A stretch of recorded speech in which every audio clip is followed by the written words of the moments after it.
अच्छा, सवाल ये है कि हमें चुनाव की ज़रूरत क्यों पड़ती है। ये टॉपिक हमने कल पढ़ लिया था, इसका आंसर दो, तब अगला पढ़ेंगे। चुनाव होने नहीं चाहिए, हो क्यों रहे। अभी दिसंबर में चुनाव है तो क्यों हो रहे, कैंसिल कर दो, ऐसा करें। तो ये सवाल है, चुनाव क्यों होते हैं, बताओ। चुनाव की ज़रूरत क्यों है, सरल सा सिंपल सा प्रश्न। देश की व्यवस्था देश की अच्छा, पहले भी तो चुनाव नहीं होते थे, व्यवस्था संबंधी थी, राजा संभाल लेता था पूरे राज्य को, पहले तो दादागिरी चलती थी।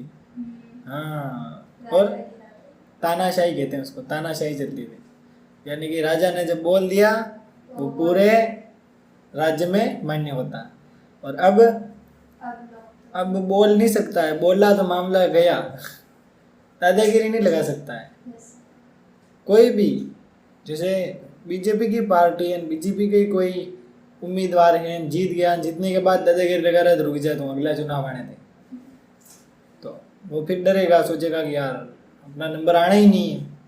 तो ऐसी कंडीशन में वो सोच समझ के अपने सारे कदम उठाता है। पहली बात तो ऐसे पर नंबर आते ही नहीं है, लक्षण पहले दिख जाते हैं, ठीक है। तो ये चीज़ें हैं। और सिंपल सी बात है कि जो अपनी शासन व्यवस्था है उसको संभालने के लिए चुनाव की आवश्यकता है, बड़े बड़े फैसले लेने होते हैं। इसके अलावा विभिन्न प्रकार की चीज़ें इसके अंतर्गत आती हैं, ठीक है। अब आज का टॉपिक पढ़ लेते हैं। आज का हमारा पहला जो टॉपिक है वो है चुनाव को लोकतांत्रिक मानने के आधार क्या है। सबसे बड़ा मुद्दा ये होता है कि चुनाव जो हो रहा है वो लोकतांत्रिक हो रहा है अलोकतांत्रिक। अलोकतांत्रिक वाला ज़्यादा वैल्यूएबल नहीं रहता और नहीं लोगों को ज़्यादा फायदा देता है। चुनाव वही वैल्यूएबल रहता है जिसमें सारे प्रोटोकॉल फॉलो कर रखे होते हैं, है ना, बिल्कुल व्यवस्थित, यानी लोगों ने जिसको चुन रखा है और वो लोगों के लिए अच्छे काम कर रहा है, ये एक लोकतांत्रिक चुनाव हो सकता है। या एक ऐसी आगे मशीन में गड़बड़ कर दी, या फिर जहाँ बोर्ड पढ़ते हैं वहाँ लोगों को ज़बरदस्ती पकड़ पकड़ के है दे, एक नंबर कुछ दे, एक नंबर कुछ दे, ऐसे पकड़ पकड़ के देवा दी, ये लोकतांत्रिक नहीं है ना। वहाँ पे भी तो हो सकता है ना, अपन वहाँ जाते हैं, स्वतंत्र जाते हैं, स्वतंत्र फ्रीडमली जाते हैं। मेरी वोटर आईडी बन गई है, मैं जाऊँगा, मेरे को पता है कि मेरे को उसको वोट देना है, उसको मैंने वोट दे के आ गया, तो ये हुआ लोकतांत्रिक। और एक आगे हुए हैं 2-4 लट लेके देखे, दूसरे में 2 नंबर को दे के दिखा, तो ऐसी कंडीशन में क्या होता है कि वो उसको अलोकतांत्रिक कह सकते हैं, एक निष्पक्ष चुनाव नहीं कह सकते हैं उसको, ये बात है। तो यहाँ पे ये 2 चीज़ें सिखा रहा है इस पूरे पैराग्राफ में कि चुनाव लोकतांत्रिक है या अलोकतांत्रिक। अब हम कैसे पता कर सकते हैं कि कोई चुनाव लोकतांत्रिक है या अलोकतांत्रिक, उसके बारे में बात कर रहा है। सबसे पहली बात ये बोल रहा है कि कुछ शर्तें हैं, इन शर्तों की पालना अगर तुम करो, या अगर किसी चुनाव में ये चीज़ें तुम्हें देखने को मिल रही है तो तुम समझ जाओ कि चुनाव क्या है, लोकतांत्रिक। अगर कुछ भी गड़बड़ मिली है या ये चीज़ें व्यवस्थित नहीं मिली है तो तुम समझ जाओ कि चुनाव कौन सा है, अलोकतांत्रिक। यानी कि कहीं पर भी चुनाव हो रहा है, लोकतांत्रिक तरीके से हुआ है या अलोकतांत्रिक तरीके से हुआ है, हम आराम से पता कर सकते हैं अगर हमें यह पॉइंट्स अच्छे से पता है। इनको याद नहीं किया जाता है, इनको समझा जाता है और फिर अपने हिसाब से लिखा जाता है। 7 पॉइंट होंगे तो 7 में से मान लेते हैं 4 पॉइंट भी अपन को याद है और हमने अच्छे से एक्सप्लेनेशन दे दिया तो अपन को नंबर मिल जाते हैं। रटने से ये चीज़ याद नहीं होती है, समझी मेरी बात। पहली बात क्या बोल रहा है, किसी को चुनाव करने की सुविधा हो, यानी कि हर कोई व्यक्ति क्या कर सके, चुनाव कर सके। यानी कि कोई भी निर्वाचन क्षेत्र है वहाँ पर प्रत्येक व्यक्ति को अपना उम्मीदवार चुनने का अधिकार दे रखा है, तो वो आराम से जाएगा और अपना उम्मीदवार चुन लेगा। अगर ऐसी प्रक्रिया अगर हमें कहीं देखने को मिल रही है तो हम कहेंगे कि ये चुनाव लोकतांत्रिक तरीके से हुए, कह सकते हैं। दूसरी बात, सभी को मताधिकार देने का सभी को वोट देने का अधिकार हो और सभी के वोट का मूल्य क्या हो, एक समान हो। ये बात भी फर्स्ट पॉइंट के अंदर इंक्लूड कर रखी, यानी कि तेरे वोट का महत्व उतना ही है जितना मेरे वोट का। कोई ज़्यादा पैसों वाला है तो उसका महत्व ही 1 वोट का, ऐसे नहीं ले तुम 2 दे दे, नहीं, ऐसे नहीं होगा। नेक्स्ट, पहली पॉइंट समझ में आ गई। बहुत आसान है। सिंपल सी बात है कि हर व्यक्ति को अपना उम्मीदवार चुनने का अधिकार होना चाहिए। दूसरा जो बिंदु है वो है चुनाव में विकल्प उपलब्ध हो। अब साला एक ही उम्मीदवार है, उस मशीन में एक ही नाम लिख रखा है, कोई भी XYZ, तो अब उस XYZ को हमें वोट देना है, दूसरा उम्मीदवार है ही नहीं, दूसरा विकल्प हमारे सामने है ही नहीं। ऐसी कंडीशन है तो उस चुनाव को हम क्या कहेंगे? अलोकतांत्रिक। आ गया समझ में? उसको हम कहेंगे अलोकतांत्रिक। और एक से ज्यादा उम्मीदवार हैं तो उसको हम क्या कहेंगे? लोकतांत्रिक, क्योंकि हमको स्वतंत्र रूप से उम्मीदवार चुनने का अधिकार है। और तेरे को पता है तीसरा ऑप्शन भी दे रखा है नोटा वाला कि यार इन दोनों में से मेरे को कोई नहीं पसंद है, तो फिर अपन तीसरा वाला दबा देते हैं। उससे अगर अधिकांश वोट उस पर चले जाते हैं तो क्या होता है कि वापस नए उम्मीदवार हमारे सामने रखे जाते हैं, दोबारा उन उम्मीदवारों को हटाया जाता है और नए उम्मीदवारों को चुना जाता है। ये प्रोसेस है। तो यहाँ पे ऐसे ही बोल रहा है कि एक से ज्यादा उम्मीदवार होने चाहिए। पहली बात क्या है कि सभी को चुनाव करने का अधिकार हो। दूसरी बात क्या है? एक से ज्यादा विकल्प होने चाहिए। हो गई याद? बता दोनों चीजें। पहले में हर किसी को चुनाव करने का अधिकार। हाँ, हर कोई व्यक्ति क्या कर सकता है? अपना उम्मीदवार चुन सकता है, सीधी सी बात है। दूसरा पॉइंट क्या है? चुनाव में उम्मीदवारों का एक से ज्यादा विकल्प होना चाहिए। क्लियर? कितना आसान है। अब इनको रटने की जरूरत है क्या? ये लाइन याद करने की जरूरत है क्या? नहीं, नॉर्मली बताया है उनको। अब दिमाग में कभी भी चुनाव से रिलेटेड प्रश्न आता है तो अपना दिमाग स्कूल में जाना चाहिए, बहुत सोचना है चुनाव हो रहे हैं, लोग आ रहे जा रहे हैं, आराम से बिल्कुल अब उस कंडीशन को देखते हुए जैसे क्वेश्चन पूछे वैसे आंसर दे दो, है ना? बहुत आसान है। ये सारी चीज़ें हम टेम्पलेट पर भी देखते हैं। तेरे को टेम्पलेट मिलेंगे, वो दिखाएंगे, ये 2 नंबर दबाना, टेम्पलेट दिखाते हैं ना अपन को अलग अलग, तो उससे भी हम पता कर सकते हैं। तीसरी बात, नियमित अंतराल में चुनाव होने चाहिए। हर 5 साल में चुनाव होते हैं तो होने चाहिए। अगर किसी को 7 साल दे दिए, किसी को 15 साल दे दिए, तो वो फिर व्यवस्था डगमगा जाती है। व्यक्ति मतलब स्वतंत्र हो जाता है। अरे अब तो 15 साल तुम देख लो मैं क्या क्या करता हूँ। 5 साल में लोग बहुत सारा पैसा अगर निकाल लेते हैं तो 15 साल तो बहुत होते हैं, 7 साल तो बहुत होते हैं। तो इसीलिए एक फिक्स टाइम कर दिया जाता है और उसके अकॉर्डिंग वापस चुनाव करा लिए जाते हैं। उससे लोगों की भी वैल्यू क्या है? ऐड होती रहती है। क्लियर? तो बिल्कुल नियमित अंतराल में चुनाव होने चाहिए और 5 वर्ष में यहाँ पर चुनाव होते हैं, ये बात हमें पता है। नेक्स्ट, अगला दे रखा है, लोग जिसे चाहे वास्तव में चुनाव उसी का होना चाहिए। यानी कि यहाँ पर जैसे हमारे इलाके में यहाँ चुनाव हो रहे हैं हमारे, और यहाँ पर उस व्यक्ति का नाम लिस्ट में भी आना चाहिए और उसका उस मशीन पर भी नाम आना चाहिए जिसको लोग पसंद कर रहे हैं। ऐसे नहीं आगे सेटिंग बैठा के उसका नंबर नहीं आने दे, ऐसे तो फिर अच्छे और ईमानदार लोग आगे आ ही नहीं पाएंगे। तो एक ये चीज़ दे रखी है। तो जिनको लोग चाहते हैं ऐसे लोगों को मतलब चुनाव करने का ऑप्शन उपलब्ध होना चाहिए। ऐसे नहीं कि सारी बीमारी आ गई, एक कोई देने का मन नहीं है तो फिर मज़ा नहीं आता है। वो चुनाव क्या होता है? अलोकतांत्रिक। बहुत आसान है, हम बहुत तरीके से सामने वाले को समझा सकते हैं। नेक्स्ट, सबसे इम्पोर्टेंट बिंदु 5वां, चुनाव स्वतंत्र होने चाहिए, निष्पक्ष ढंग से होने चाहिए और जो व्यक्ति होते हैं उनकी इच्छा के अनुसार होने चाहिए। बिल्कुल ये बिंदु सबसे ज़्यादा इम्पोर्टेंट है। ये तू लिखेगी अगर प्रश्न आता है कि मतलब जब भी चुनाव होते हैं तो किस प्रकार आप चुनाव को लोकतांत्रिक कहेंगे, तो उसमें ये बिंदु लिखना कि चुनाव क्या होते हैं? स्वतंत्र होते हैं और निष्पक्ष होते हैं। बिल्कुल फैसला आएगा वो भी सभी मान लेंगे, उसमें कोई गड़बड़ घोटाला अपन को ऐसा महसूस नहीं होना चाहिए। समझ गई कि नहीं? अब ये कुछ 5 चीज़ें हमने देखी। अगर इन 5 चीज़ों को ध्यान में रखते हुए चुनाव होते हैं तो हम समझ सकते हैं कि हमारे जो सरकार है वो लोकतांत्रिक सरकार है। अब तेरे को लग रहा होगा कि हम लोकतांत्रिक राजनीति पढ़ रहे हैं, लग रहा है नहीं लग रहा है? अब उसका पाठ का जो टाइटल है यानी पूरी किताब का जो टाइटल है लोकतांत्रिक राजनीति, वो अब तेरे को समझ आ रहा होगा। आ रहा है ना? मतलब उस टाइटल में ये सारे लेसन समाये हुए हैं। यानी कि ये सबसे ज़्यादा है। किताब का नाम क्या है? लोकतांत्रिक राजनीति। और इसका सबसे महत्वपूर्ण बिंदु क्या है? चुनाव को लोकतांत्रिक मानने का। हाँ, ये सबसे अहम बिंदु है ना? यानी कि लोकतंत्र जो होता है बनता है, यानी कि लोगों का जो तंत्र होता है, जनता का जो शासन होता है, या जिसकी सरकार होती है, जिसकी सत्ता होती है, उसमें सबसे अहम रोल प्ले इसके होता है कि जो चुनाव होते हैं वो किस तरीके से होना चाहिए। स्वतंत्र है। हाँ, अगर ऐसे नहीं हो रहे तो किताब का नाम क्या कर देंगे अपन, अलोकतांत्रिक राजनीति। कर सकते हैं हाँ, कि नहीं? कर सकते। तो ये बिंदु बिल्कुल स्पष्ट उस टाइटल को इंडिकेट कर रहा है। तो इस प्रकार हमें थोड़ी सोच बड़ी रखनी है और आइडियल चीज़ें ध्यान में रखना है। ठीक है, अब कोई क्वेश्चन पूछता है कि किस प्रकार की सरकार लोकतांत्रिक है, अलोकतांत्रिक है, सब बता देंगे। अब बहुत ही मज़ेदार बिंदु हमारे सामने आया है, क्या राजनीतिक प्रतिद्वंदिता अच्छी चीज़ है? प्रतिद्वंदिता क्या होती है, पहले ये बताओ। प्रतिद्वंदिता क्या होती है? या इसको स्पर्धा भी कहते हैं। स्पर्धा क्या होती है बताओ? तेरे को भी तो कुछ न कुछ बोलना पड़ेगा, सारा पाठ मैं ही थोड़ी पढ़ाऊंगा, हैं? बता जल्दी से। कई नौकरी लागे, आज का टाइम पे कंपटीशन बढ़ गयो है, सही बात है।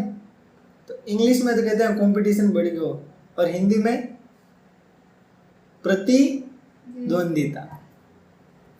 इसका मतलब ये है कि राजनीतिक प्रतियोगिता, लिख रखा है देख सेकंड लाइन में, राजनीतिक प्रतियोगिता। और अपने कौन सी परीक्षा होती है? प्रतियोगी परीक्षा होती है। तो अपनी परीक्षाओं से ये चीज़ मैच हो रही है ना, शब्द प्रतिद्वंदिता या प्रतियोगिता, ये रिलेटेड है, ज़्यादा इसमें दिक्कत है नहीं है। तो इसमें क्या होता है कि विभिन्न प्रकार के उम्मीदवार, यानी कोई निर्वाचन क्षेत्र है, उस निर्वाचन क्षेत्र में एक से अधिक उम्मीदवार तो होंगे ही होंगे, है ना? अगर नहीं होंगे तो वो अलोकतांत्रिक हो जाएगा।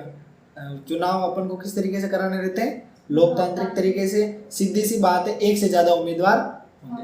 कहीं 3 जने खड़े हो रहे हैं, कहीं 4 जने खड़े हो रहे हैं, लगभग एटलीस्ट 5 तक तो होते ना, 6 या 7 पे नोटा आ जाता है। तो यानी कि ये 5 और 6 उम्मीदवार है, इनके बीच कंपटीशन होगा, समझी? ये 5 और 6 उम्मीदवार है, इनके बीच क्या होगा? कंपटीशन। इसको ही कहते हैं प्रतिद्वंदिता या प्रतियोगिता। अब इनमें से कौन जीतेगा? जो जीता उसकी किस्मत चमकी, जो हारा उसके सारे पैसे डूब गए, दिवाले हो जाएगा बिल्कुल। तो अब अगर लोकतांत्रिक तरीके से उम्मीदवार चुने जाते हैं तो मेरे हिसाब से तो ये पैसा पैसी देना, बोतले देना, ये काम बिल्कुल बंद। ठीक है, अगर ऐसी एक्टिविटी हो रही है अगर कहीं, तो पहली बात तो पुलिस वाले पकड़ के ले जाते हैं। ठीक है, सारे मिले हुए हो, मिली भगत हो, तो फिर कुछ नहीं कर सकते अपन। लेकिन जब व्यक्ति उस मशीन पर खड़ा होता है या जब चुनाव देने जाता है, तब उसको एहसास वैसे हो जाता है कि यार मेरे को इसको वोट देना है, ये मेरे लिए फ़ायदा करेगा, या ये हमारे एरिया का अच्छा डेवलपमेंट करेगा, ये वैसे ही अपन को एहसास हो जाता है। पहली बात तो कोई पैसे दे तो पैसे नहीं लेने, ठीक है? 500 रुपये 100 रुपये अपन को मना कर देना कि नहीं, हम आपको इस देंगे, पैसे नहीं चाहिए हमें। 500 रुपये में कुछ नहीं होता है, 2 दिन साम्राज्य जाके हम उड़ गए, खत्म। ठीक है, तो यानी कि पहली बात तो पैसे नहीं लेने। और पैसे लेने से क्या होता है कि जो चुनाव होता है वो किस तरीके में चला जाता है? अलोकतांत्रिक में चला जाता है। चला जाएगा ना, रिश्वत लेके उसने वोट खरीद लिया, तो ऐसे तो बहुत सारे पैसे कई लोगों को बांट देगा और जीत जाएगा, और वो जीता हुआ उम्मीदवार हमारे लिए कुछ नहीं करेगा। हमारे एरिया में का पूरा डेवलपमेंट रुक जाएगा मात्र 500 रुपये से। जबकि क्या हो, कितना अच्छा होगा वो, हमारे गांव में अच्छी सड़क बना देगा, ये कर देगा, वो कर देगा। तो यानी कि उसको कितना इन्वेस्टमेंट करना पड़ रहा है, सोच। एक तो हम सिर्फ 500 से खुश हैं, और एक एरिया में डेवलपमेंट वो तो सभी को मिल रहा है ना। तो वही तो बात है, वो अपन को 500 दे रहा है, सोचो वो कितने लेगा, समझी? तो वो कहीं ना कहीं नुकसान हमारा ही। तो यानी कि हमें जब भी हम चुनाव मतलब अपना प्रतिनिधि चुनने जाते हैं, तो वहाँ पर हमें डिसीजन लेना है कि हमें क्या करना है, हमें किसको चुनना है, कौन हमारे लिए बेस्ट सूटेबल है। इस तरीके से हम एक लोकतांत्रिक जो चुनाव है उसको संपन्न करा सकते हैं।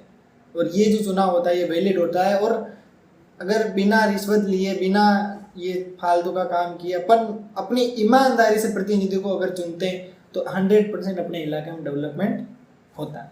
जैसा कि इस बार मैंने देखा है, बहुत अच्छा हुआ है। कहीं मेरे को ज़्यादा दिक्कतें नहीं मिली है ना, हर जगह मैंने देखा है अपने इलाके में ठीक है, एवरेज अच्छा काम हुआ है, ऐसे कह सकते हैं।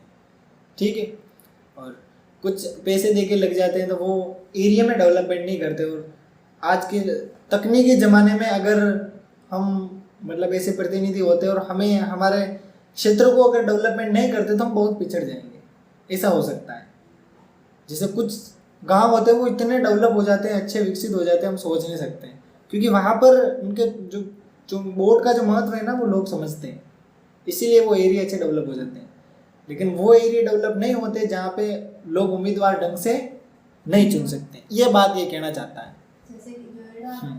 हाँ, अब जितनी प्रतिद्वंदिता होगी उतना मजा आएगा।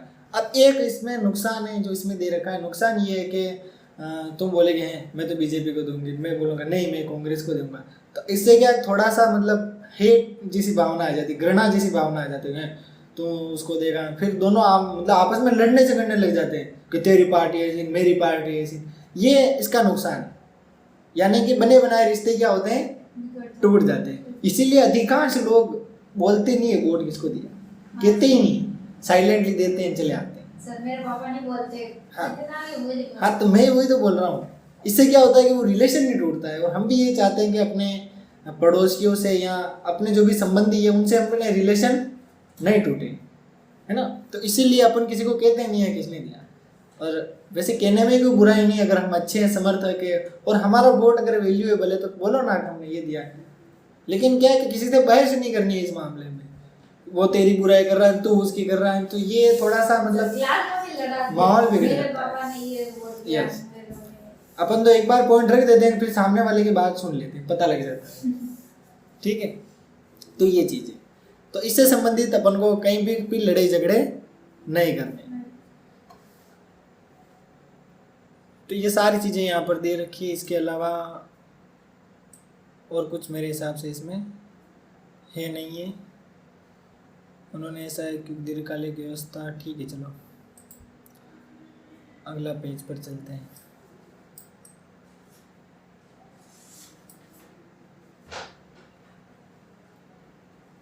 हाँ, अब सबसे बड़ी चीज़ अपन समझ लेते हैं। अब जैसे उम्मीदवार की बात करते हैं, अपनी बात तो कर ली कि अपन पार्टी के कारण भी लड़ झगड़ जाते हैं, रिश्ते तोड़ देते हैं। अब उम्मीदवार की बात करते हैं।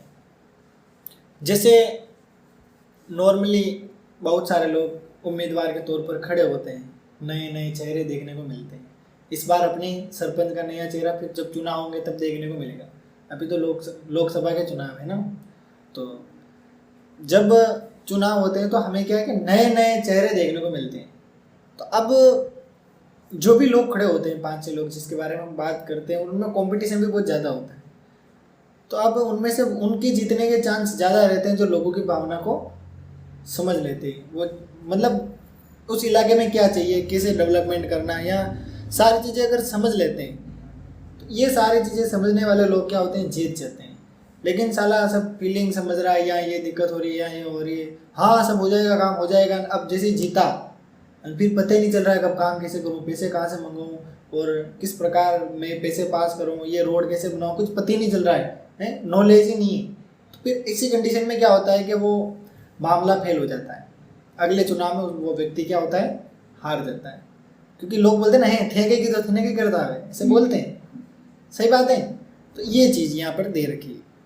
तो विचार तो मिल जाते हैं, या कभी विचार नहीं मिलते हैं, या कभी कभी सरपंच जो होते हैं वो ऐसे फैसले ले लेते हैं जो हमारे लिए फ़ायदेमंद नहीं होते हैं, या लोगों के लिए हेल्पफुल नहीं होते हैं। तो फिर ऐसे लोग क्या होते हैं, धीरे धीरे वापस डाउन ग्रेड हो जाते हैं। और जो लोगों की भावनाओं को समझ लेते हैं, उनके अनुरूप काम करते हैं, वो लंबे समय तक अच्छे से राजनीति में खेलते रहते हैं। अब एक चीज़ और होती है, अगली चीज़ ये दे रखी है इसमें, मतलब मेन जो टारगेट होता है ना इन राजनेताओं का, जो भी उम्मीदवार होते हैं, मतलब बाद में तो नेता बन जाएंगे जीतने के बाद। अब इनका मेन टारगेट क्या होता है कि लोगों के लिए अच्छी सुविधाएं उपलब्ध करवाएं और उनको विभिन्न प्रकार के फायदे हम करवाएं। बैठ जाओ, जल्दी आ गया। कोई बात नहीं, जल्दी आया, कोई दिक्कत नहीं। तो अब जो उम्मीदवार जीत गया है वो नॉर्मली क्या करता है, अपने इलाके में धीरे धीरे डेवलपमेंट कराता है। और इसके साथ साथ ही उसकी लोकप्रियता बढ़ जाती है, और उस आदमी ने वो करा दिया, उस आदमी ने, यानी कि अभी भी उसका नाम हम ज़्यादा सुनते हैं, जो मतलब लोगों के अच्छे अच्छे काम करवा देता है, उनके अटके काम करवा देता है, उसका नाम ही ज़्यादा आता है।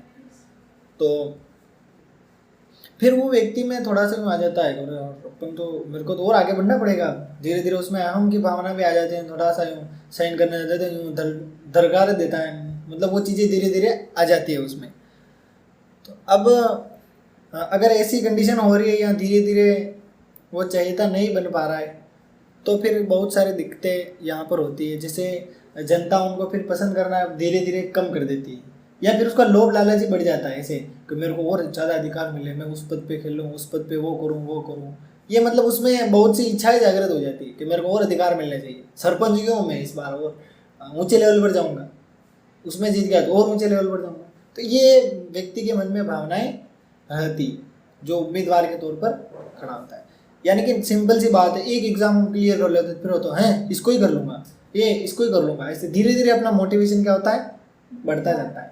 अब तुम्हारे जो टेस्ट होते हैं महीने के टेस्ट, उसमें तुम्हें क्या लगता है कि यार अगले टेस्ट में अच्छे नंबर लाऊंगी, इस बार गलतियाँ हुई अगली बार नहीं करूँगी, यानी कि तुम्हें कई मौके मिल जाते हैं खुद को सुधारने के, और ये छोटी छोटी गलतियाँ तुम धीरे धीरे सुधारते जाते हो, और टोटल 10 टेस्ट यहाँ पे होंगे। तो अब उन 10 टेस्ट में तुम अंतिम टेस्ट में खुद को इतना इम्प्रूव कर दोगे ना, कभी दूसरे से तुलना कर देना, तुम्हें खुद को लगेगा यार मेरे को इतना आता है, खुद पर आश्चर्य होगा। पक्की बात है, ये मैंने एक्सपीरियंस प्रैक्टिकल कर रखा है यहाँ पे। पहले तो मैं 7 दिन में टेस्ट लेता था, हाँ 7 दिन में, तो उसमें और ज़्यादा मेरे को क्लियरिटी मिलती थी। अब मासिक महीने पर कर दिया है, बात वो कि वो ये तीनों सब्जेक्ट के एक साथ हो जाते हैं, और अपन को क्या पढ़ने का टाइम थोड़ा ज़्यादा मिल जाता है, कम समय में बहुत ज़्यादा पढ़ सकते हैं। इसीलिए मैंने मंथली कर दिया, इसमें कोई दिक्कत नहीं, आराम से टेस्ट दे देते हैं। 3 दिन वैसे ही कर दिए हैं, सप्ताह में 3 दिन टेस्ट होता ही था, हर शनिवार को टेस्ट होता था, शनिवार तीनों दिन को एक साथ मासिक में कर दिया। इससे क्या पढ़ने में अपन को ज़्यादा टाइम मिल जाता है, लेकिन रिकॉर्ड रहता है हमारे साथ कि किस बच्चे ने कितना पढ़ा, कौन डाउनग्रेड हो रहा है, कौन अपग्रेड हो रहा है, अपग्रेड हो रहा है उसकी और हेल्प करता हूँ, डाउनग्रेड हो रहा है उसकी भी हेल्प करता हूँ, ताकि उन सभी स्टूडेंट की कमियाँ निकले और वो दूसरे अदर स्टूडेंट से खुद को एक दिन क्या है बहुत ही ज़्यादा डिफरेंस क्रिएट हो जाए, ये चीज़ें। इसीलिए तो मेरे को फिक्र नहीं रहती है, जो नहीं आते जाओ कोई बात नहीं, पैसे की कोई टेंशन नहीं, मत दो तुम, लेकिन खुद को बढ़ाओ, इम्प्रूव करो, ये टाइम है तुम्हारे पास, ये टाइम चला गया फिर कुछ नहीं कर पाओगे। अभी अगर नहीं पढ़े, अभी अगर तुमने खुद की स्किल को नहीं डेवलप किया, बाद में टाइम चला जाएगा। 11th-12th में कुछ नहीं है, तुम्हारे पास सिर्फ 2 साल है, गोल्डन ईयर, इसमें तुम जितना सीखना चाहते हो सीखो, क्योंकि 10th के बाद तुम्हें अपना करियर चूज करना पड़ेगा। और मैं नहीं चाहता कि उस समय तुम दूसरे से पूछो यार मैं कौन सी सब्जेक्ट लूँ तो फिर वो बेवकूफ़ी वाली हो जाती है। यार 10वीं पढ़ाई खुद को पता होना चाहिए कौन सी लेनी है, दूसरे से पूछ रहा है तो तूने पढ़ी नहीं की क्या है, अनपढ़ थोड़ी है तो क्या है। मेरे खुद ने भी मन में थी साइंस लेनी थी, ले ली छुट्टी, पसंद थी ले ली, पढ़ भी लिए, पास भी हो गए हैं, कैसे भी निकल गए। और वापस मन हुआ टीचर में ट्रेनिंग करने का, तो HTC का दिया परीक्षा, किताब भी नहीं थी मेरे पास, हो गया सिलेक्शन। मेरे पास किताब भी नहीं थी उसकी HTC की, बस ऐसे ऑनलाइन क्लासेस देखता, आराम से नोट्स बना लिए, ये सारी किताबें इनको पढ़ के हो गया काम मेरा। एंड ये किताबें जब मैं पढ़ता हूँ तब लगता है कि 6ठी 7वीं 8वीं या 9वीं 10वीं इन बच्चों को अभी से अगर हम एक एक चीज़ अच्छे से मतलब समझा दें, और ये जो कोर्सेज है ना तुम्हारे इन फ्यूचर बहुत काम आएंगे।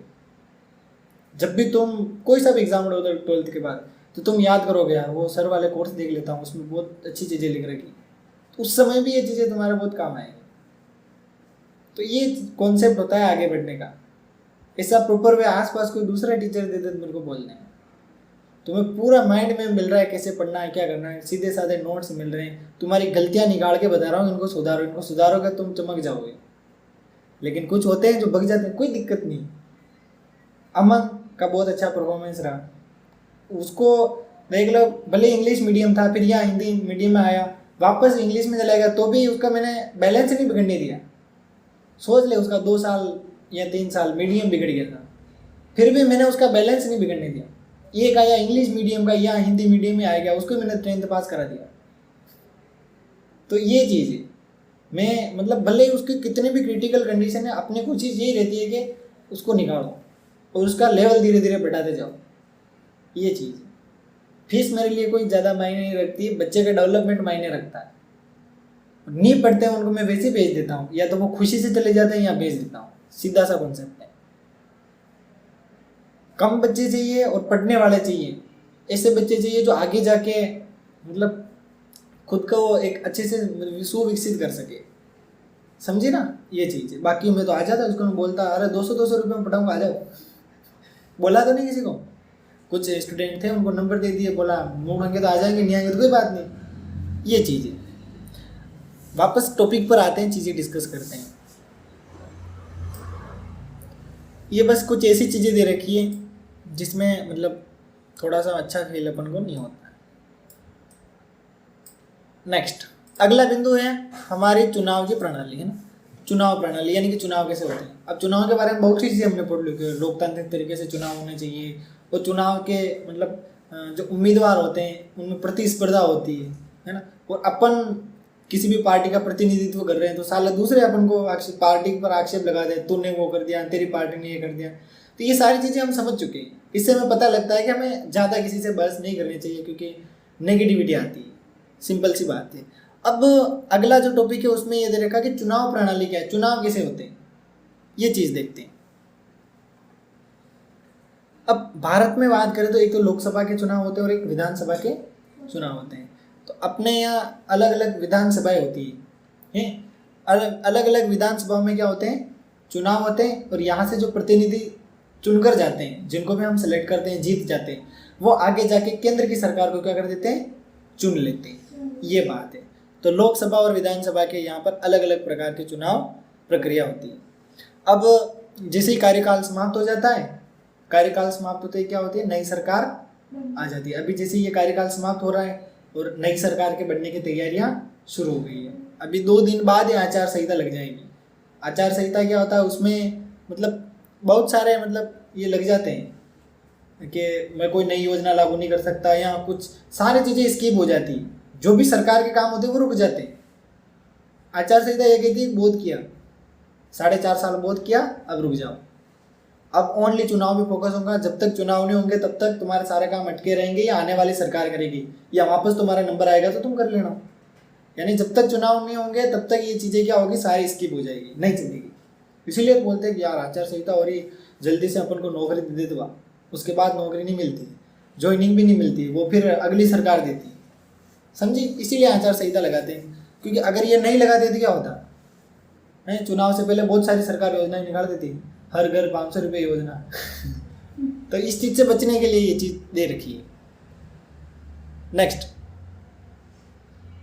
अब चुनाव की यदि हम बात करें तो जितने भी विधानसभा के क्षेत्र होते हैं, अपने कपासन लगती है विधानसभा क्षेत्र कपासन, तो कपासन के विभिन्न क्षेत्र हैं, सभी क्षेत्रों में क्या होते हैं, चुनाव होते हैं, और विधानसभा से एक विधायक को क्या होता है, चुनना होता है। तो सिंपल सी बात है, विधायक के तौर पर कई लोग फॉर्म भरेंगे, अपन को जो भी पसंद होगा या जो भी पार्टी पसंद होगी उसके अकॉर्डिंग अपन अपना जो उम्मीदवार है उसको चुन लेंगे। सिंपल सी बात है, समझ गई ना। विधानसभा होती है, अपनी विधानसभा कौन सी है, कपासन विधानसभा, और वहाँ का एक विधायक होता है, और या तो वो विधायक खड़ा होगा या फिर उसके भले कांग्रेस का हो भले बीजेपी का हो, अपन को जो पसंद होगा उसका वोट दे के आ जाएंगे। अपनी पार्टी जीत गई तो मजे ही मजे, और नहीं जीती तो ही मजे ही मजे, क्योंकि डेवलपमेंट तो दोनों कराएंगे, ऐसे थोड़ी नहीं कराएंगे। कंपटीशन बहुत हाई लेवल का होता है दोनों के बीच। नेक्स्ट, इसके बाद एक चीज और है, प्रश्न पूछा जाता है 1 नंबर का कि उपचुनाव किसे कहते हैं, बताओ जल्दी से बताओ, उपचुनाव किसे कहते हैं। कोई भी सदस्य मेंबर जो होता है, कोई भी मर जाता है, निपट जाता है किसी भी कारणवश, तो वापस क्या होता है कि जो पद खाली हुआ है उस पद के लिए चुनाव होते हैं, तो उसको हम क्या कहते हैं, उपचुनाव। आसान है बिल्कुल। अगला हमारा बिंदु है चुनाव क्षेत्र, ठीक है। अब चुनाव क्षेत्र की इसने हरियाणा की बात कर रही है, कुछ मैप दिखा रखा है ना, हरियाणा का ही होगा मेरे हिसाब से। हाँ नहीं, एक तो दे रखा है गुलबर्गा संसदीय क्षेत्र का मैप दिखा रखा है, दूसरा कर्नाटक का गुलबर्गा जिला। अच्छा, एक इसका मैप, मतलब एक तो ये दिखा रखा है पूरा जिला है ना, कर्नाटक का एक जिला है जिसका क्या नाम है, गुलबर्गा, ये पूरे जिले का मैप दिखा रखा है। और दूसरी ओर किसका दे रखा है, एक संसदीय क्षेत्र दिखा रखा है और इसको अलग अलग प्रकार से विभाजित कर रखा है चुनाव की दृष्टि से। आसान है, बिल्कुल दिख रहा है, ठीक है। कुछ और चीजें देख लेते हैं निर्वाचन क्षेत्र से संबंधित।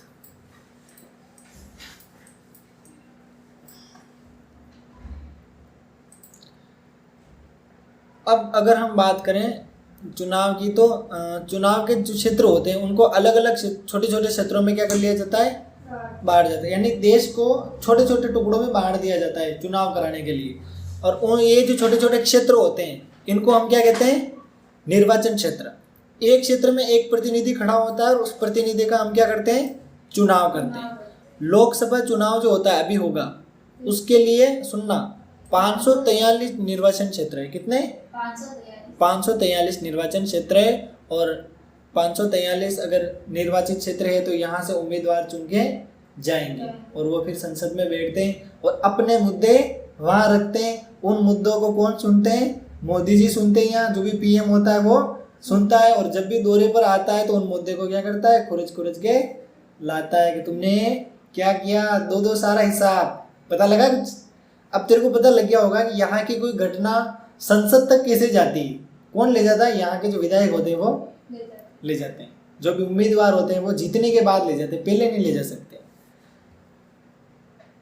हर क्षेत्र से चुने गए प्रतिनिधियों को संसद में क्या कहते हैं, सदस्य। यानी कि हमारे क्षेत्र से हम जिसको भी चुनेंगे वो कहाँ बैठेगा, संसद में बैठेगा और संसद में हमारे सारे मुद्दे वहां रखेगा। आगे समझ, जीतने के बाद ये पावर उसके बाद आ जाती है। लोकतांत्रिक चुनाव की यदि हम बात करें तो इसमें हर वोट का बराबर मूल्य होता है। तो इसीलिए हम कह सकते हैं कि सारे मतदाताओं के जो वोट है वो क्या होते हैं, एक समान होते हैं, सभी का बराबर महत्व होता है। प्रत्येक राज्य को उसकी विधानसभा की सीटों के हिसाब से बांटा गया है। यानी कि राज्य में कितनी सीटें हैं उसके अनुसार राज्य को क्या कर दिया है, बांट दिया गया है। प्रत्येक संसदीय निर्वाचन क्षेत्र में विधानसभा के कई कई निर्वाचन क्षेत्र आते हैं। यानी कि मतलब बहुत सारे निर्वाचन क्षेत्र यहाँ पर अपन को देखने को मिलते हैं। कुछ और इसमें थोड़ा सा हटके टॉपिक आया है, वो है, सुनना ध्यान से, विधायक किसे कहते हैं ना। तो ये अभी हमने बात की ना, विधानसभा में जो सीटें होती है ना, विधानसभा के पद पर जो भी खड़ा होता है, तो जो भी प्रतिनिधि चुन लिया जाता है, जिस भी प्रतिनिधि को हम सिलेक्ट कर लेते हैं उसको हम विधायक के नाम से जानते हैं। किसके नाम से, विधायक के नाम से जानते हैं। और पंचायत के लिए और नगर पालिकाओं के लिए भी चुनाव इसी प्रकार होते हैं जिस प्रकार बड़े लेवल पर होते हैं। अब पंचायत की बात करें तो पंचायत में अलग अलग वार्ड बनाए जाते हैं, ठीक है। अब अलग अलग वार्ड कैसे, जैसे वार्ड पंच होते हैं, तो एक एक मतलब इलाके का एक एक वार्ड पंच हो जाता है। जैसे कोई मुरला का हो गया, कोई यहाँ का हो गया, कोई वहाँ का हो गया, जैसे बांट रखा है वैसे खड़े हो जाते हैं लोग, और उनको वोट देना है तो दो, नहीं देना है तो वापस आ जाएंगे, ठीक है। नेक्स्ट, प्रत्येक वार्ड से पंचायत या नगर पालिका के लिए एक सदस्य का क्या होता है, चुनाव होता है। कई बार निर्वाचन क्षेत्रों को सीट भी कहा जाता है ना, कि थारे यहाँ अटेकंडी सीट है, बंडा अटेकंडी सीट है, इसी बात करते हैं। तो यानी कि एक निर्वाचन क्षेत्र को एक सीट के नाम से भी अपन क्या करते हैं, जानते हैं, या सदस्य का जो पद होता है उसको भी इसी नाम से जानते हैं। अब विधानसभा की एक सीट का प्रतिनिधित्व एक व्यक्ति, एक मतलब एक उम्मीदवार जो होता है वो एक आदमी एक का प्रतिनिधित्व करता है। अब ये हरियाणा की बात कर रहा है, वो हमने कल कर ली थी, इसको अपन बात नहीं करेंगे आज, ठीक है। आज हमने लगभग पढ़ लिया है, ठीक ठीक है। अब आरक्षित निर्वाचन क्षेत्र की बात हम कल करें, बहुत है। अभी इसको बैठ के जल्दी से रीड कर ले, बाकी का हम कल पढ़ेंगे आराम से।